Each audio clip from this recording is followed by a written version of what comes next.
العلاقة بيني وبين سلسلة أفلام فاينل ديستنيشن دايما كانت معقدة وبصراحة أبعد ما تكون عن العلاقة الطيبة. أنا شفت السلسلة قريب جدا، ومع إن اللي هقوله ده يبان غريب شوية بس أنا عمري ما كنت أعرف عنها حاجة، وبشكل ما محدش حرق لي أحداثها قبل كده ولا حتى قال لي هي بتتكلم عن إيه أصلا، وده في حد ذاته معجزة. دخلت أشوف الأفلام بدافع شهرتها، خصوصا الجزء الثاني والثالث والمشهد الأيقوني بتاع الجزء الثاني اللي تقريبا كل الناس حافظاه. حبيت الجو بتاع أول فيلم، حسيت إن في بذرة حلوة لفكرة مش تقليدية، بس برضو حسيت إنها نص سوا ومحتاجة اهتمام اعمق واستغلال اذكى. بس مع كل جزء جديد بدات افهم ان السلسله دي مش ناويه تتطور، كل الاجزاء تقريبا نفس الفكره نفس الفورمولا بس بتبديل الشخصيات، لحد ما وصلت القناعه انه دي سلسله افلام ممتعه، بس متعه ملهاش لازمه، متعه من النوع اللي بيتشاف على شاشه التليفون في وقت فاضي، مش من النوع اللي تروح عشانه سينما. عشان كده لما دخلت بلاد لاينز السينما كنت داخل وانا توقعاتي في الارض حرفيا، بس الغريب ان الفيلم غير شويه من الانطباع السلبي عندي تجاه الافلام دي، او يعني على الاقل نجح انه يجتذب مني شويه احترام للشكل اللي بتتحرك من خلاله السلسله. بلاد لاينز طويل بشكل ملحوظ في مدته اللي بتوصل للساعتين تقريبا، كمان ناضج اكتر في تعامله مع الفكره، بيحاول يخرج عن الاطار اللي الافلام اللي سبقته حبست نفسها فيه من غير ما يضيع هويتها. باختصار كده الفيلم ده بشكل ما اخيرا لقى لنفسه سياق يرضي جمهور السلسله اللي بيحب شكلها المعتاد، في نفس الوقت الناس اللي زي حالاتي كده اللي كانوا شايفينها مجرد متعه فاضيه. فخلينا في الفيديو ده نتكلم على فاينل ديستنيشن بلاد لاينز، بس قبل اي حاجه كالعاده اسمح لي ارحب بيك، انا محمود ويلا بقى نبدا فيديو النهارده. I've seen things you people wouldn't believe. All those moments will be lost in time, like tears in rain.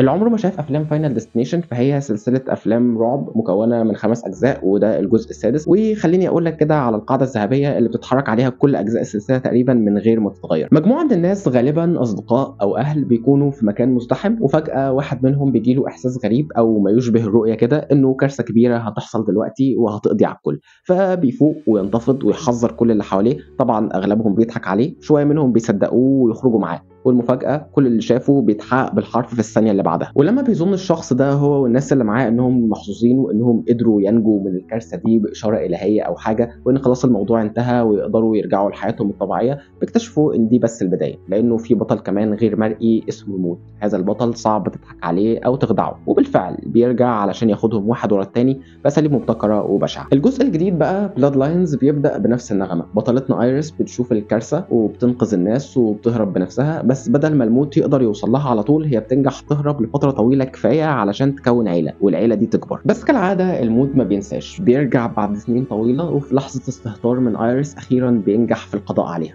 مش بس كده، لا ده بيبدا يطارد ولادها واحفادها لانهم اصلا ما كانش المفروض يتولدوا، ومن هنا بتتدخل ستيفاني حفيدتها واللي ورثت عنها القدره على رؤيه الكوارث قبل ما تحصل، وبننطلق بقى معاها في محاوله انقاذ عائلتها من تحت عبايه الموت الحتمي اللي بيلحقهم. Maybe Death's not actually coming for our family. Because that would be crazy.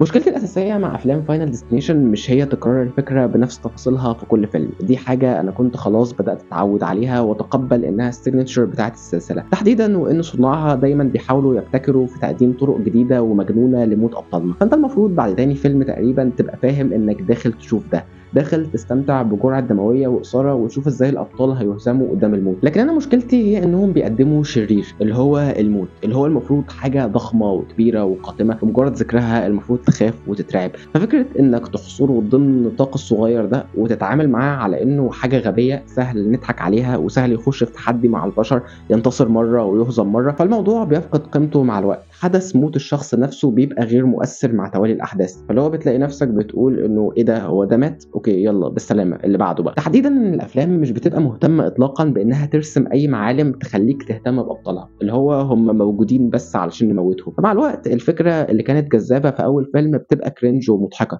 وبيزيد ده فكره ان صناع الفيلم بياخدوا نفسهم على محمل الجد، عمرهم ما بيعترفوا بهزليه وسخافه اللي بيعملوه. بالذات افلام الرعب والاكشن ببقى متقبل انه عادي ما يكونش فيه قصه محترمه، بس لازم يبقى فيه سياق من خلاله نقدم جرعه الرعب او الاكشن. لازم يبقى فيه خيط بيربط الضرب الكتير او الموت الكتير ده ببعضه، وده شيء مفتقد في معظم افلام فاينل ديستنيشن. يمكن هستثني الجزء الاول والخامس من المعادله دي، لان الجزء الاول جزء مخادع شويه عشان انت بتكون لسه الفكره جديده ومبتكره عليك، والجزء الخامس هو فعلا اول جزء بيبدا يكون السياق او الخيط اللي بتكلم عنه ده على الاقل الى حد ما. يعني برضو صناعه ما كانش عندهم الجرأه في تبديل الارث اللي كونوه على مدار 4 افلام بشكل كامل. في الجزء ده بقى لا، احنا عندنا وعي بانه ما نستهلكش مفهوم الموت بالشكل الرخيص قوي ده. هو لسه رخيص بس بكل تاكيد اقل رخصا بكتير من كل افلام السلسله، وعشان يعملوا ده اعتمدوا على حدوته اشبه بمتاهه مكنتهم من رسم اساسات واضحه اللي تكون من خلالها السياق. المتاهه دي اللي اتمثلت في اللفه اللي قلت لك عليها بتاعه الحفيده اللي بتبدا تتشارك مع جدتها رؤى المستقبل، والموت اللي بيجي علشان يقضي على عيله كامله ما كانش المفروض تبقى موجود اصلا. على ما الفكره دي بتتشرح في الفيلم بتكون انت عرفت الى حد ما تبني علاقات مع ابطال الفيلم، او على الاقل يعني تفهم طباعهم. انت عارف ان كلهم هيموتوا في الاخر بس على الاقل موتهم المره دي هيبقى له شويه تاثير، وده كان مفتقد جدا في كل افلام السلسله اللي قبل كده. بجانب طبيعه الفيلم نفسه اللي هي اصلا بتحكي عن عيله في بينهم علاقات كتير مثيره للاهتمام. جده عازله نفسها في بيت قديم خوفا من ملاحقه الموت ليها، اباء عندهم تروما من ماضي مع اهلهم، وابناء بيدفعوا ثمن شيء ما لهمش ذنب فيه.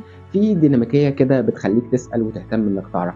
بالاضافه بقى للجانب الهزلي، ده الفيلم الوحيد في السلسله اللي كان عنده الجرأه انه يعترف بسخافه وهزليه فكرته، انه احنا جايين نهزر مش نتكلم بجد. ففي اوقات كتير هتحس ان فعليا بيتم توجيهك عشان تضحك من سخافه الموقف اللي قدامك، وده زود متعه كبيره لجرعه الاثاره والتوتر اللي بتتقدم، واللي بالمناسبه حدتها ابدا ما قلتش عن الاجزاء اللي فاتت. اخدت شويه وقت على ما شكلها اكتمل، بس ابدا ما تاثرتش بتوجه الفيلم المختلف. وده بقى ياخدنا للكلام عن الاخراج، او بمعنى اصح مشاهد الموت. Death is coming for our family.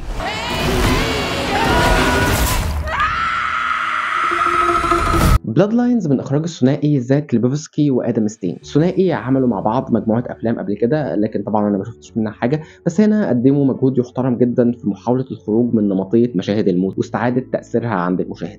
فتلاقي في محاولات متكرره لخداعك علشان يقنعك انه خلاص دي اللحظه اللي الشخصيه هتموت فيها، لكن بشكل ما بتعرف تفلت فتقابل مشكله ثانيه فتقتنع انه خلاص دي اللحظه اللي هتموت فيها، بعدين تفلت فتلاقي نفسك دايما ذهنك حاضر ومترقب امتى هنوصل للحظه دي. ومع الوصول ليها بتكتشف تسلسل موت مجنون، والاهم انه مش غايب عنه ابدا الاتقان في تنفيذه. في لحظات تانية برضو بيعتمدوا على فكره وهم المشاهد، بانه في مشهد موت هيحصل في مكان فيوجه نظرك له وتتصدم انه بيحصل في مكان تاني بعيد عن مرمى بصرك. طبعا هي ستيل مش افضل مشاهد موت في السلسله، وده طبيعي قدام التركيز على عناصر تانية علشان تكون صوره الفيلم معاها، لكن ده مش معناه ابدا انها اقل من المتوقع. في الاول وفي الاخر دي الحاجه اللي الناس بتخش افلام فاينل ديستنيشن عشان تشوفها، لكن النتيجه النهائيه انك بتلاقي نفسك اخيرا قدام خلطه مناسبه وموزونه لتقديم الفكره دي من خلالها. انا ما كنتش طالب ان الفيلم يتحرك بطريقه فلسفيه في طرح الفكره او حاجه، كل اللي كنت عايزه هو سياق يخلي المتعه اللي تتقدم ليها قيمه ومعنى، وده اللي قدمه بلاد لاينز بشكل يحترم جدا. طبعا الكلام على العناصر الفنيه في الفيلم ده مش هيبقى شيء في محله قوي، لانه ده مش توجه الفيلم الاساسي. يعني احنا عندنا تجربه بصريه لذيذه، اخطائها عاديه جدا مش بتتخطى الاخطاء الطبيعيه في السي جي اي اللي بقى منتشر في معظم الافلام اللي بنشوفها مؤخرا، لكن كمان ما تقدرش تقول انه قدم حاجه خياليه او فوق المعتاد، وده شيء متفهم جدا. وبرضه ده هيبقى نفس الوصف اللي هوصف بيه الاداءات التمثيليه، اللي مفيش حد منهم ضايقني، وده انجاز على فكره مقارنه بالاجزاء اللي فاتت اللي كان فيه اداءات تمثيليه لا تحتمل، لكن كمان ما كانش في حد مختلف او فوق العادي، واللي برضه هيبقى شيء متفهم جدا. لكن اللي عجبني جدا انهم استدعوا احد اهم اركان السلسله توني تود وقدموا له باك ستوري محترمه هي اللي ربطت اجزاء السلسله ببعضها. على فكره ده برضه شيء يحسب جدا للفيلم ده، انه ربط الفيلم نفسه بالاجزاء اللي قبل كده كان مؤثر وفعال على مستوى خط سير القصه الحاليه، وما تمش بشكل مباشر او سطحي. اخيرا انا لسه عند رايي عموما، انا اكتفيت من افلام فاينل ديستنيشن واتمنى دي تكون ختاميه للسلسله وما نرجعش للعالم الغريب ده تاني. بس بعيدا عن كده فيلم فاينل ديستنيشن بلاد لاين يستحق المشاهده جدا، طبعا مش في السينما الا لو بتفكر في خروجه لذيذه وروشه ومفيش مكان تاني تروح فيه، وتقييمي للفيلم ده هو 7 من 10. وبس دي كانت كل حاجه عندي النهارده. لو وصلت لحد هنا شكرا جدا، يا رب تكونوا استمتعتوا. شاركوني بترتيب افلام السلسله دي بالنسبه لكم لو شفتوها، واذا كنتم مهتمين تشوفوها اصلا او لا. انا محمود وسلام.